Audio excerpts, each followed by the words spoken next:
তোর গায়ে কে হাত দিছে? খালি একবার বল, বাকিটা আমি দেখছি। বল। বলেন মা কবুল। আরে বলো না কবুল, আমি তো সে কখন বলে ফেলাইছি। বলে ফেলা। ক মা ক।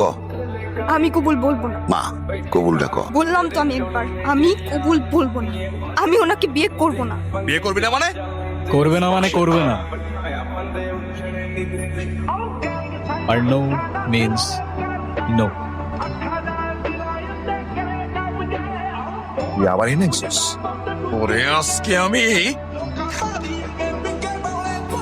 এই সাবধানে, তোর জবানের চেয়েও ট্রিগার ফার্স্ট চলে। একবার চেপে দিলে তোর কথা আর আমার কান পর্যন্ত পৌঁছাবে না ভাই। এই জাহাঙ্গীর আমার সহজ সরল ভাগ্নিটারে ভয় ভীতি দেয়, আজকে বিয়ে করতে আইছে। আমারে